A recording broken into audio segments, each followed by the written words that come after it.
knowing that change is a part of who we are.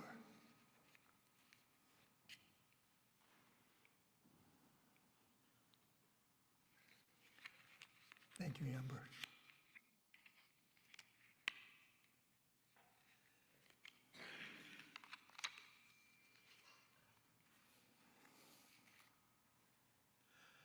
So today is February 1st, 2026, and I want to thank everyone for joining us here at the Monterey Center for Spiritual Living, to those who are here in our center, to those who are joining us via Zoom, and to our family and friends and members that will be viewing us on our Facebook page and on our YouTube channel.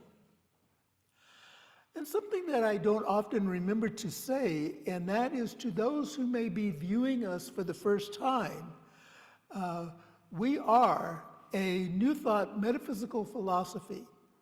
We are a faith, we are a way of life, and we practice the principles and the teachings of science of mind. And so we welcome you. Today we begin our February series, Embracing the Edge. The teachings of Science of Mind remind us that we are open at the top, which is our annual theme for this year. And our annual theme for our Monterey Center for Spiritual Living is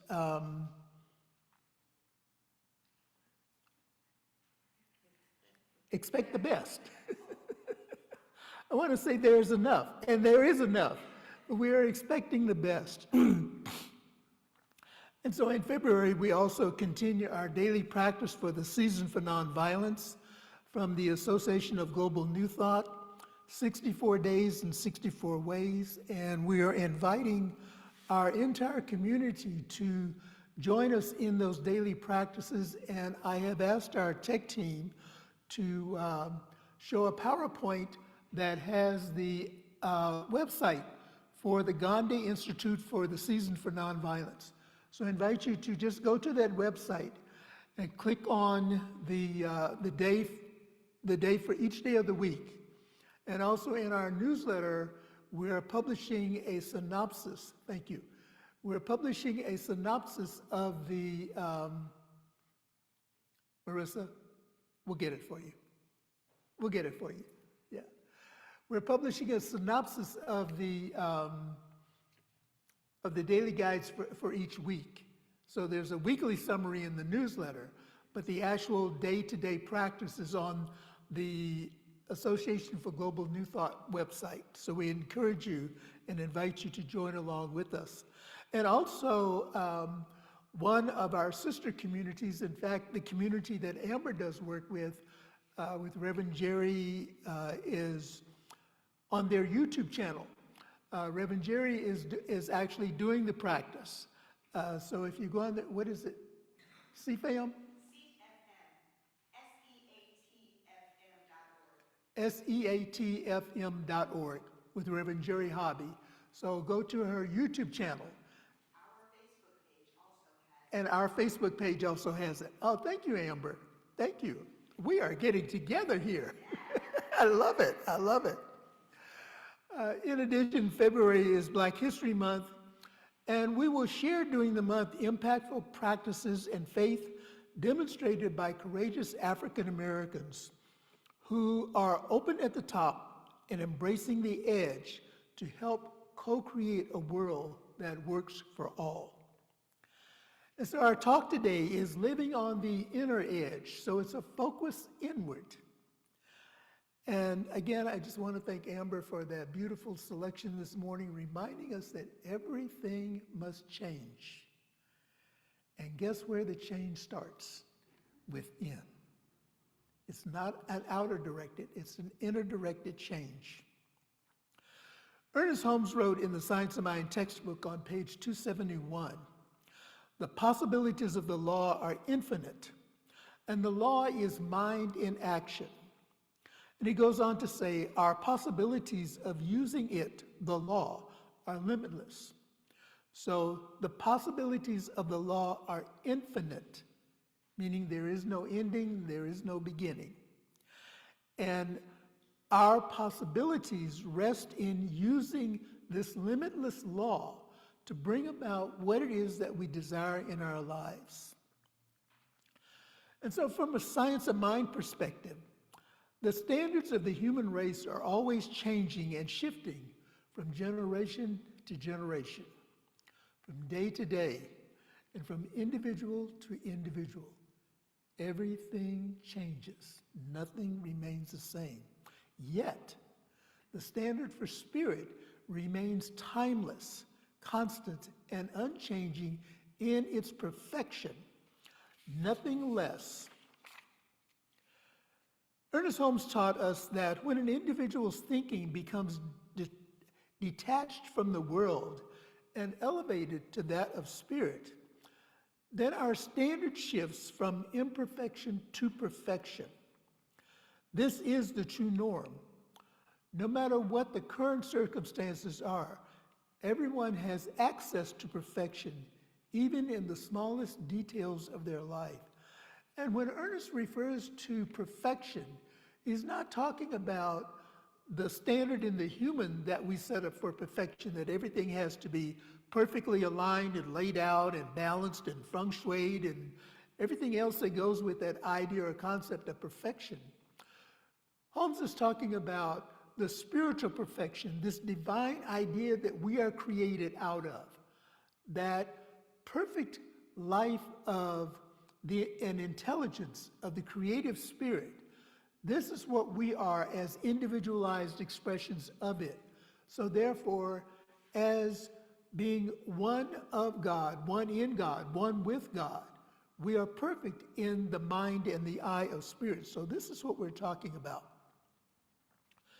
When we have an inner edge, the point where our self-perception meets the deeper truth of who we are, that edge may feel like friction, self-doubt, criticism, or fear of not being enough. Living on the inner edge is about meeting the tension between who we think we are and who we really are. What if, just what if, we approach the edge not as a failing, but as an invitation? Together, we can learn to embrace curiosity and compassion where judgment once lived. So it's being gentle with ourselves. I think Karen Drucker wrote a song that says, "I will be gentle with myself." And I think there's a line in there that says, "Like a newborn baby, I will be gentle with myself." And so this is what the inner edge is calling us to be gentle with ourselves, to let go of self-judgment, self-doubt, self-criticism, and to live in the curiosity of what if? What if everything is already working out? What if I have everything that I desire? And so it is from a place of gratitude that I give thanks for knowing that the infinite intelligence within me is guiding my every step, my every thought, my every action, and my every deed. Our book for this month is The Inward Journey by Dr. Howard Thurman. Thurman was a prolific writer, and two of his books that are in close alignment, and sometimes people will often confuse them, is The Inward Journey, which we're using this month, and also the other book is For the Inward Journey, which is an anthology of a number of his writings. And so Howard Thurman was a Christian mystic. And I just want to give you a little bit of his background before I get into the reading. Thurman's story is one of resilience, bravery, and hope. It begins in Daytona Beach, Florida at the start of the 20th century on November 18th, 1899. And as I was reflecting on his birth date, I go, my father was born 10 years and a few months prior to Thurman. My dad was born in 1890, and Thurman was born in 1899. Born into a family that was once enslaved, Thurman left home at the age of 14 to attend high school in Jacksonville, Florida, because in Daytona Beach, there was no high school for colored students. Let that just sink in for a moment. After high school, Thurman attended both Morehouse College and Colgate Rochester Divinity School.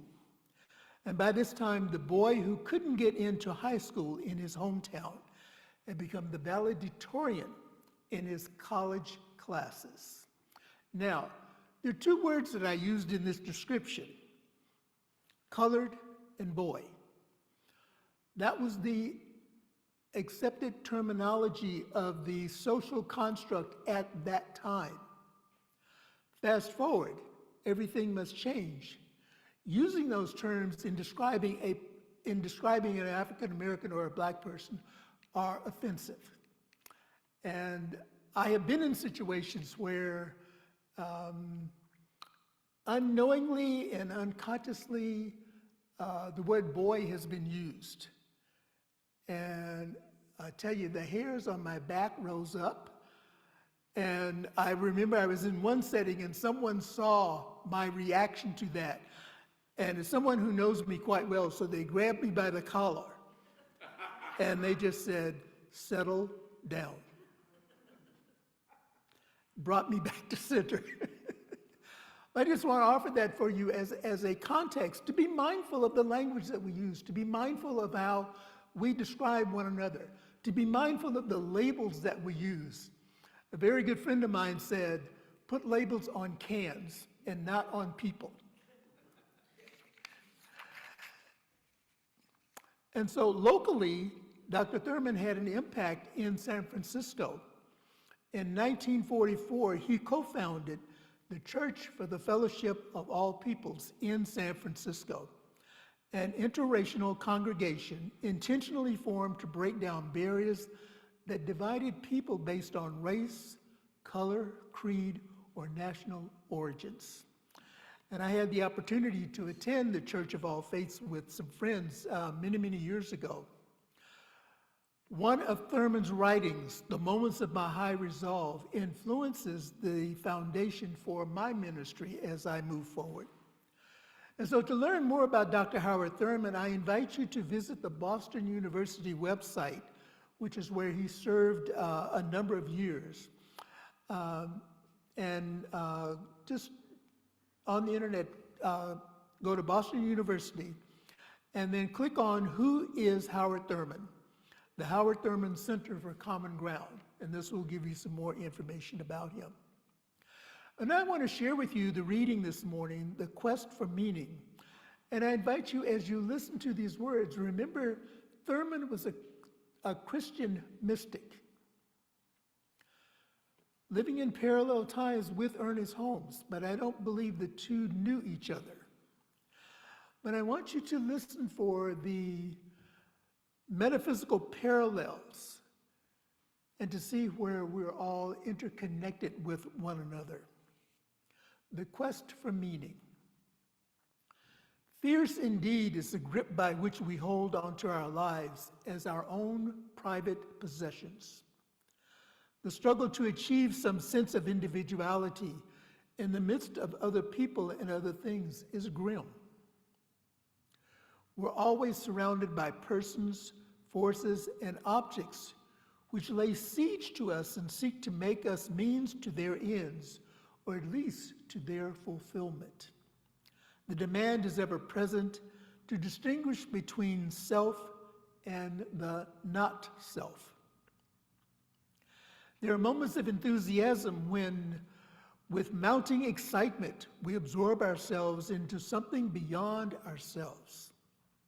But after this happens, we fight at length to get back home, to come again to that familiar place, to be secure in our own boundaries. Again and again, the process repeats itself, wearing down the walls that shut us in. In this passage, Thurman is describing how tightly we cling to our private sense of self, even when life pushes us to go beyond that. The inner edge, what we're talking about this morning, is that line between the familiar and the unknown. And it often feels uneasy because it challenges our self-judgments and the small stories that we tell about ourselves. We go through cycles of expanding and returning, reaching out beyond ourselves only to find ourselves pulling back into the familiar. Living on the edge means moving beyond the familiar and being willing to stay in that in-between space a little bit longer, trusting that the walls that once protect us may now be the walls that hold us back. And I was thinking about where we are as a spiritual community right now in terms of the huge change that is before us. And that is releasing the comfort, releasing the familiar of this physical location, and moving into that unknown, moving into what is yet to be revealed, knowing that the right and perfect new physical space is available to us. And this is why we are engaging as a community, envisioning for our new space, describing what it is that we wish to see, and stating it as if it already exists.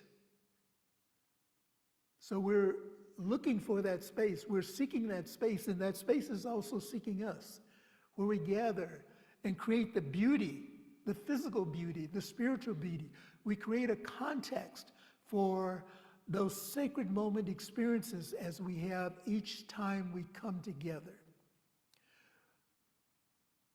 We're identifying in mind that space that allows us to glance around the room and smile at each other, to gather after our celebration and to share our experience of something that may have taken place in the service or something that is going on in our lives as we gather for social and as we gather for study and other activities.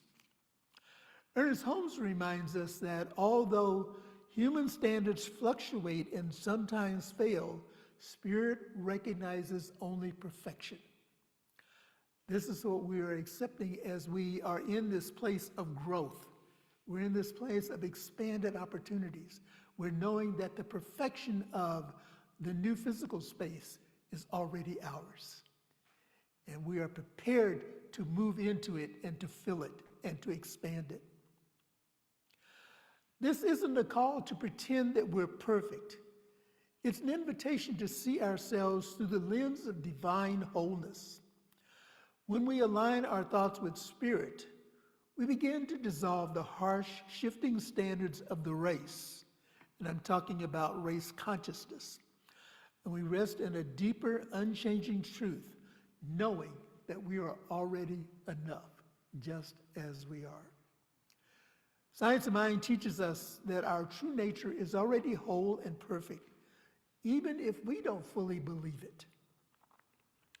Living on the inner edge means allowing the perfection to seep into the cracks of our self-perfection, of our self-perception, softening judgment and expanding acceptance. It involves releasing our grip on the private possessions of our lives and opening ourselves to a greater identity, one that sees us as Spirit sees us.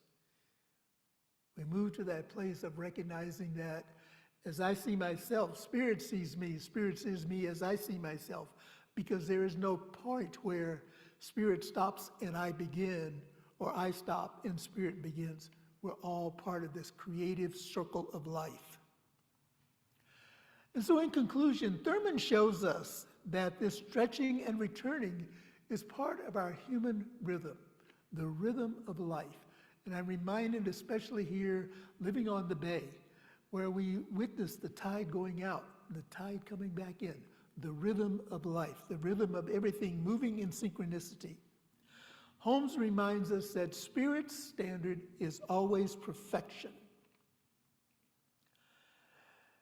And when we trust this truth, we can soften our grip on what we think we are and lean into who we truly are. Together, we stand on the threshold of self-acceptance, choosing to cross it together. And so our focus for this week, if you're accepting to engage in it, is to continue to engage in the daily practices for the season for nonviolence and to observe where self-judgment appears. Look inward with kindness. Look inward with kindness and forgive yourself for something that you may be holding on to. Each act of compassion brings us closer to the deeper self-acceptance that Spirit already knows that it is ours. The edge is not the limit. It is a doorway. Our journey inward leads to the threshold of transformation. I invite us now to turn within as I speak the words of a spiritual mind treatment. And I begin by treating for our Monterey Center for Spiritual Living. We come together in the one mind, God's mind, and speak these words for the perfect new home for the Monterey Center for Spiritual Living. It is already waiting for us. It meets our needs and desires and more. It is a perfect location for our loving spiritual community to expand and to grow. And so I add my voice to this, knowing that there is only one life, and that life is God's life. And that is the life that each one of us is living right here and right now. And so together I affirm that as we explore the edge, as we explore that door that is opening, that we be gentle with ourselves. I know that I am the love of God expressing. As I embrace this truth for myself, I embrace it for each one. And so as I move to the edge of what is known, I look forward with anticipation, with joy, and with acceptance into that which is yet to be, knowing that everything is always working for my highest and best good. And that which works for my highest and best is that which works for the highest and best for all, because we are all in this collective together. I speak my word for places where people are gathering in the name and nature of the one love, the one life, the one law of mind that unites each one, honoring each path, honoring its revelation of truth as it is revealed to the practitioners of that particular path. And also embracing those points in this life journey where our paths may intersect. Those places where we have the opportunity to show love, to be love, to demonstrate oneness, knowing that all paths lead back to this place that is called home. For we are spiritual beings living in this human and material experience on our journey back to the spiritual reality and the truth of who we are. For those who are experiencing transitions in their life, the transitions of loved ones, or ones that they know through various networks and connections, knowing that each life is well lived on its journey, and it has merely completed the assignment for this human experience as we know it, and it is moving on to its next greater yet to be.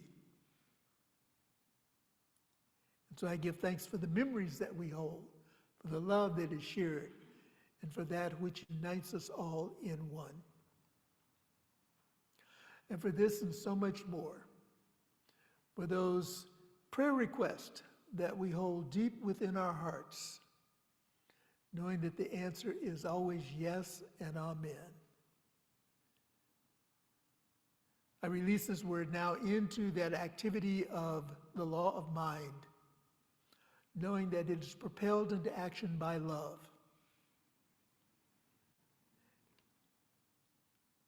And I see the demonstration being made real right here and right now for each one. And if any of what I have said resonates with you in any way, let us say together, and so it is. And I invite you to say our affirmation for the week, and we will say this together 2 times.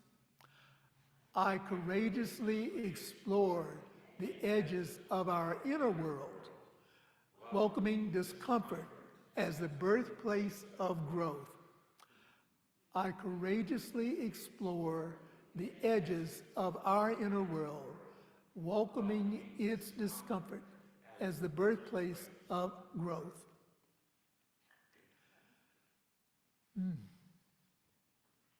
Thank you, thank you, thank you, thank you. And now it is time for us to participate in the law of circulation, and that is our time of giving of our tithes and our offerings, that material substance that helps to support our Monterey Center for Spiritual Living. We have a statement of an affirmation of abundance, and I invite us to say that together now. I recognize the presence of God within as the source of my abundance. Out of my abundance consciousness flows everything I could desire in life. With gratitude and thanksgiving, I now participate in the flow of uninterrupted abundance. This prosperous experience is evidence of my abundance consciousness. And so it is. And so on our screen are the ways that you may make your donations to the center. And as the basket is being passed here in the center, I invite you to just infuse it with some love as it passes by, as well as you deposit your offering. And so thank you for this gift, for your gratitude. Irene?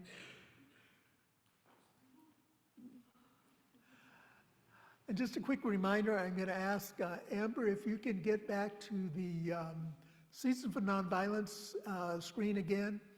Just a reminder, while we are still live, to join us for the daily practices, 64 Days and 64 Ways, a Season for Nonviolence. And you may view it on our Facebook page at facebook.com Monterey Center for Spiritual Living, at seatfm.org, and also the Gandhi Institute for the Season for Nonviolence. So we invite you to participate in that. Thank you.